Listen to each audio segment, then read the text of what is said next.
Buenos días.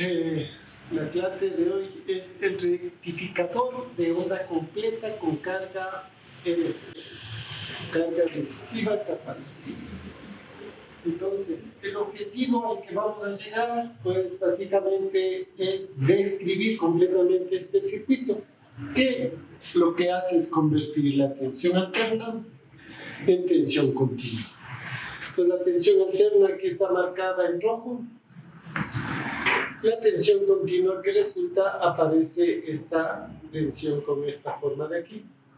Entonces vamos a encontrar cómo se calcula el ángulo de inicio y el ángulo de fin de la conducción, así como también el rizado de la tensión. Delta B le hemos llamado.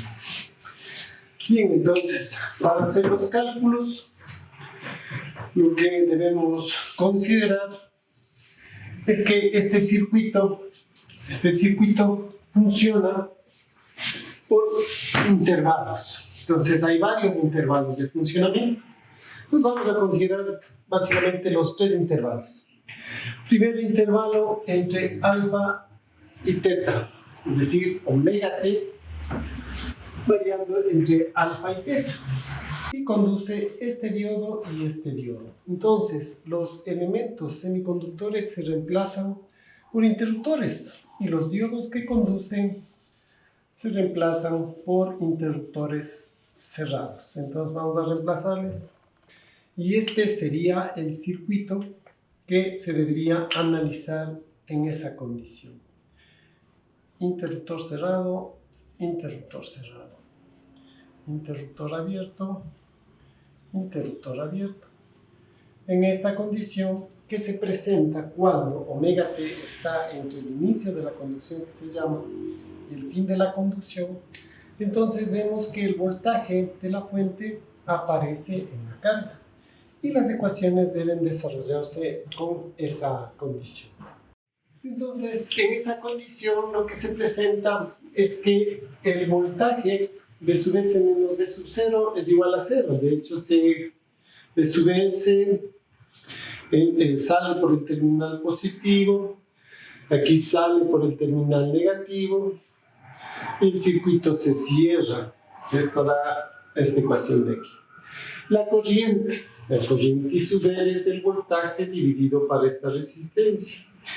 La corriente I sub C siempre se obtiene mediante esa expresión, el valor de C por el de la derivada del voltaje V sub 0 con respecto al de T. Entonces, con esto podemos calcular ya el ángulo de finalización de la conducción, el ángulo θ, que determina el fin del intervalo.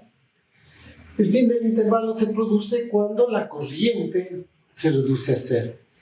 Entonces, esta corriente I, esta corriente que está por aquí, que existe desde alfa, ya vamos a ver el inicio de esa conducción, pero finaliza en teta, cuando esta corriente se hace 0. Esta corriente se hace 0 cuando la suma de las dos corrientes es igual a 0. Y por tanto, como el voltaje V0 en este intervalo es igual a V sub S, y V sub S es V en seno de omega t, entonces podemos calcular la derivada del voltaje para encontrar la expresión que nos permite definir cuánto vale θ. θ resulta I menos tangente a la menos 1 de omega RC, y el voltaje al que llega la forma de onda de la tensión de salida en el ángulo θ, que se llama V sub θ, que está aquí marcado. Este voltaje, este valor de voltaje V sub θ, va a ser igual al voltaje de la fuente en el ángulo θ, Vm seno de θ. Entonces, con eso hemos encontrado ya el valor de θ. Un segundo intervalo aparece cuando la corriente en este circuito, esta corriente que está aquí marcada como I, desaparece. desaparece, es decir, cuando en este intervalo estaba conduciendo aparecía un valor, pero en el siguiente intervalo esta corriente desaparece. Ese es el siguiente intervalo de funcionamiento. Entonces, los diodos que estaban conduciendo ahora se abren y por tanto lo que tenemos es esta condición. La condición que empieza cuando termina la anterior y termina en el siguiente semiperíodo, en pi más alfa. Entonces, en esta condición lo que vemos es que el análisis del circuito, vemos que la fuente no interviene en la carga y el voltaje de la carga está definido por el voltaje del condensador. Y lo que tenemos es un circuito RC con una carga inicial en el capacitor. La carga inicial en el capacitor es V sub teta y el voltaje de salida entonces será V sub teta E a la menos T sobre tau normalmente, cuando el tiempo de inicio es 0. Pero como el tiempo de inicio es el tiempo T sub teta, el T al que se produce teta, entonces aquí tenemos que poner T sub teta sobre tau. Tau es el valor del producto R por Z. Y entonces V sub 0 va a ser V sub teta. Para colocar esto en función de ángulos, se multiplica por omega arriba y abajo y tenemos omega t menos teta sobre omega tau. Y allí entonces lo que estamos buscando es encontrar el valor de alfa. Entonces, para encontrar el valor de alfa, lo que hacemos es reemplazar V sub 0 en el momento en que termina la conducción. Eso significa que estamos reemplazando el valor de omega t en alfa, más pi sería, que es justamente este momento de aquí, en el que termina el intervalo de descarga del condensador. Entonces, en omega t igual pi más alfa, lo que ocurre ahí es que el voltaje de descarga del condensador iguala al voltaje que viene de la fuente. Es decir, esta condición permanece mientras este voltaje sea mayor que el voltaje de la fuente. Pero apenas el voltaje de la fuente se hace igual al voltaje del condensador, empieza un nuevo intervalo, que es este de aquí, que sería de pi más alfa hasta pi más teta. Entonces, esta condición de finalización del intervalo es omega t igual alfa más pi. Entonces, lo que hacemos es aquí reemplazar, en lugar de V sub 0 sería V de pi más alfa, que coincide con el mismo V de alfa. V de alfa es en alfa, V de pi más alfa es pi radianes después. Entonces, omega t igual pi más alfa, reemplazamos aquí en esta expresión omega t pi más alfa, nos quedaría menos teta sobre omega tau. Y esto va a ser igual a Bm seno de alfa, porque en ese momento vemos que la tensión de la fuente iguala a la tensión esta de descarga del condensador.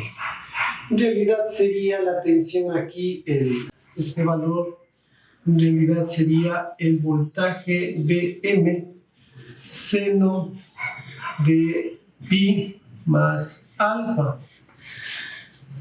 Sería la representación de este voltaje, pero en realidad, como es el negado de este voltaje, sería menos Bm seno de pi más alfa. Se puede demostrar que esta expresión coincide con Bm seno de alfa. Y entonces encontramos que este E a la menos pi, como de teta, ya habíamos calculado antes que es Bm seno de teta. Podemos entonces reemplazar aquí las expresiones.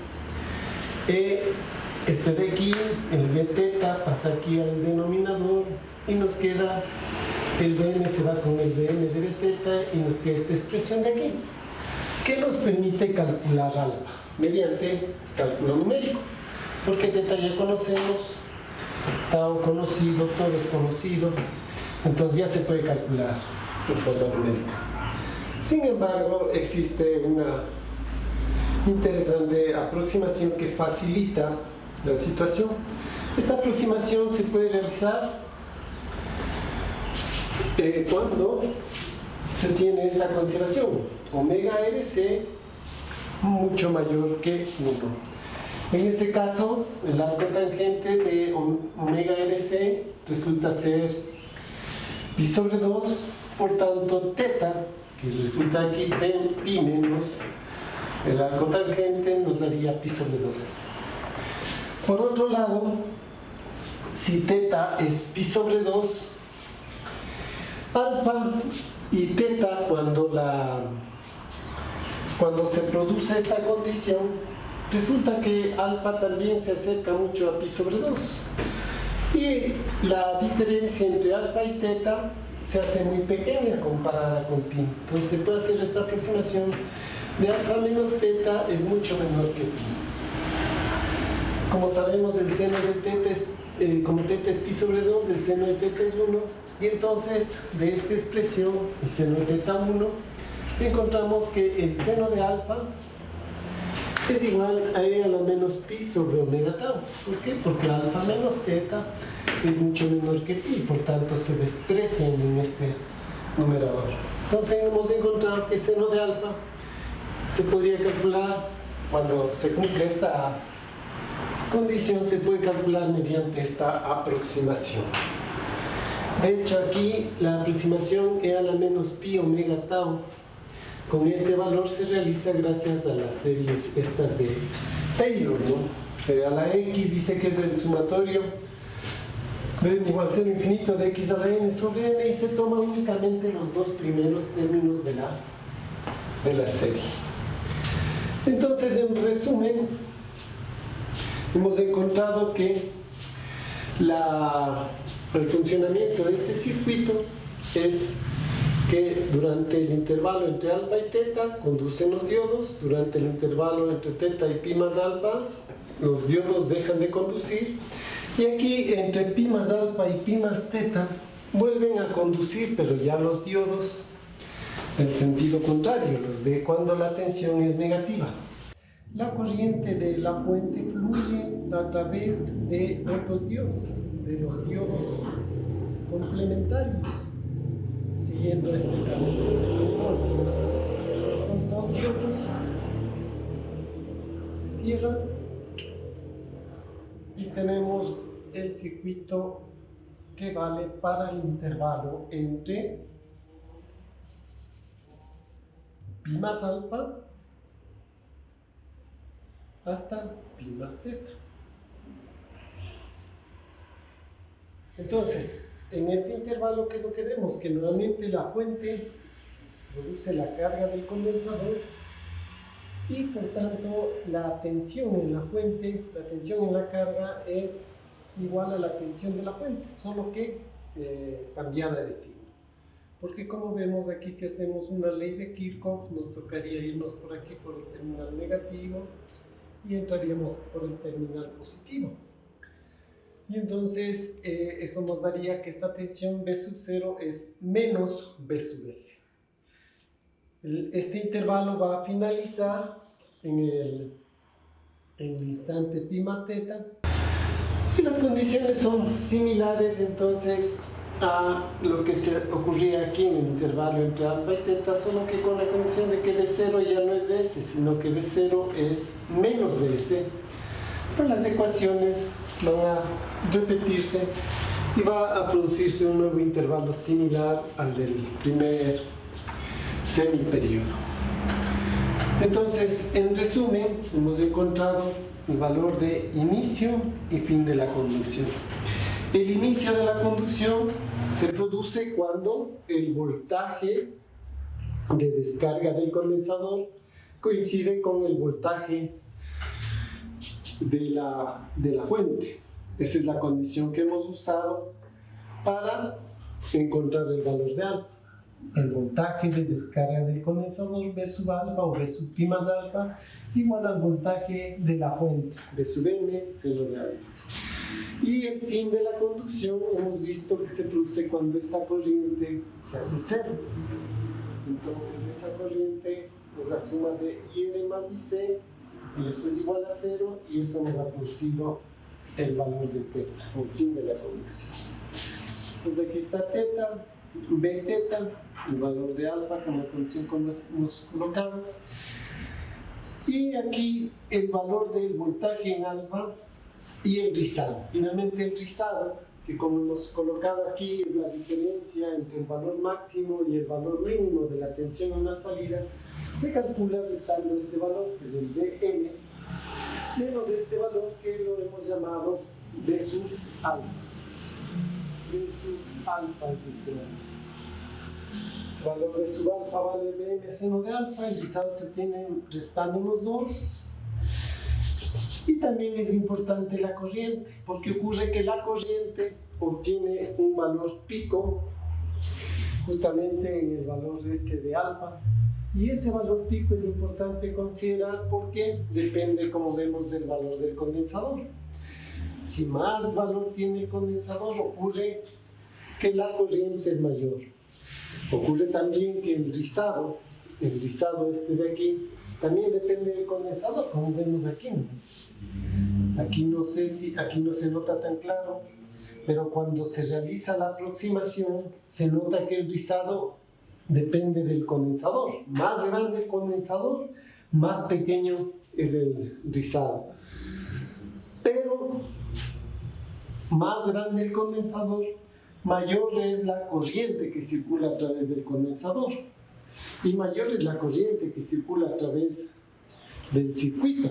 Y si esta corriente es mayor, eso va a definir que los elementos también deben soportar mayor corriente. Entonces, en la aproximación, si omega tau es mayor que 1, hemos encontrado que teta es pi sobre 2. El seno de alfa hemos encontrado que vale 1 menos pi sobre omega tau. Y de ahí hemos encontrado que B sub alfa es Bm, esto es el seno de alfa. Y el rizado, ¿no? Que esta es la aproximación que hemos encontrado, que es realmente una aproximación sencilla, que ya solo tiene los elementos del condensador, la resistencia y la frecuencia. Nos permite determinar fácilmente el rizado del circuito. Esta sería entonces la presentación del rectificador de onda completa. Muchas gracias.